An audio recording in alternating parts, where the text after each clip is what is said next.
So being here, it gets a lot of rain, and the land behind it that you'll see certain spots we go, you'll sort of see we're way above the plains, where we'll end up going back later on. That also benefits from a lot of rain. So there's a lot of dairy and a lot of farms. Places like this that have very thick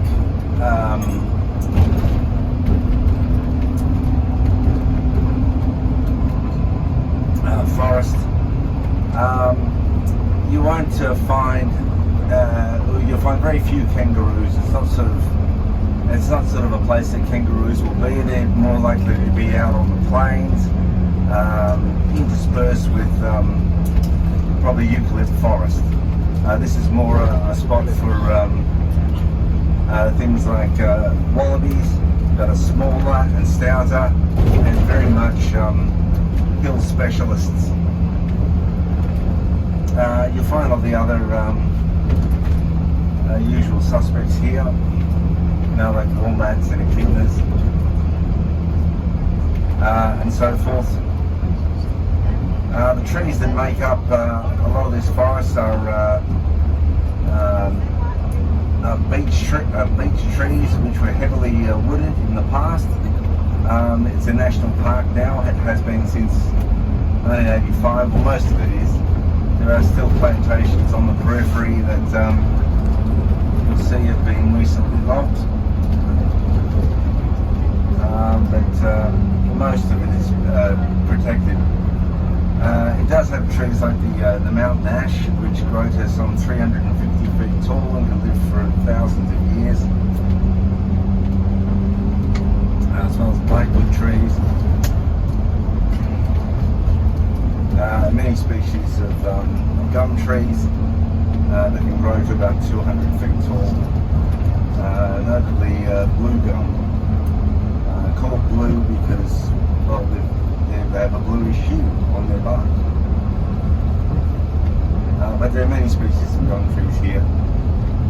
Apart from the sort of the edge of forests like this, you won't find koalas in these much taller trees. It's a bit too tall for them. They prefer trees with more limbs, not just higher up, but many limbs up and down the tree, so it gives them many food options. And they're pretty fussy eaters, koalas too. They only eat about, say, 15 of the 150 or so gum tree varieties that there are. They are eating gums? Sorry? What they are eating? Gum leaves. Eucalyptus leaves.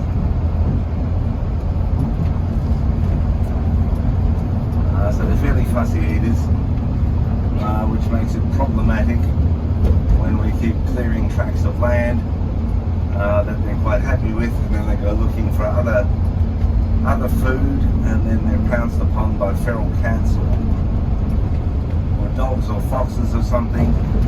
But there's also the chlamydia, which is taking a huge toll on the koala population, which turned up about 15 years ago.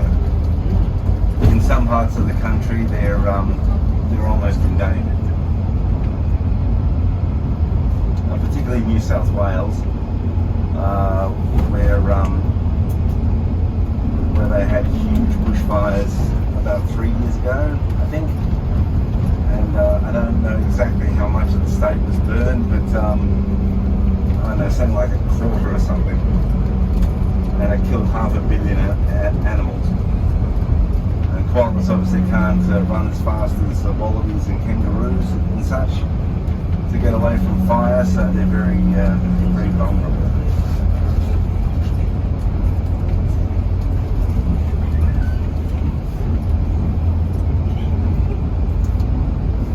They pretty much spend 80% of their life asleep, basically. 24 hours in a day, they would sleep for probably 20 of them. And eat for the other 4, because there's not a lot of nutrition in gum leaves. they're very well adapted for life in the tree because they've pretty much got two opposable thumbs. They've got that one, it's like having a little finger as a thumb as well. So their claws are very dexterous, and they've got a particularly sort of cartilage,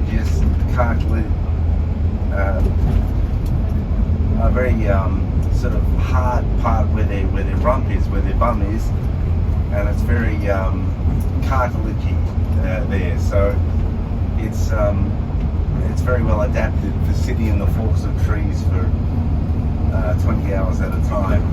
So they're very comfortable.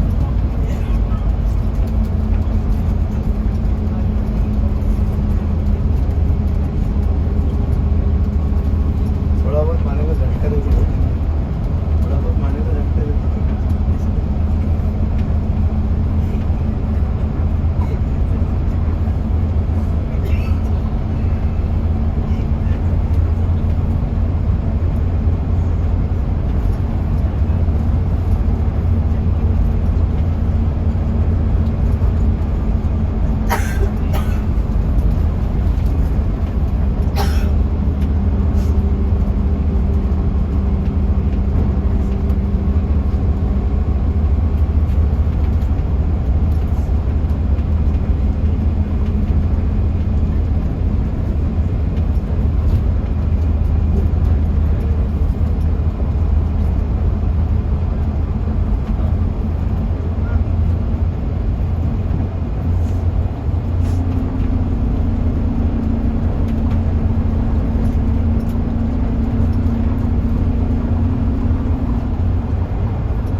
Kangaroo दिखना चाहिए।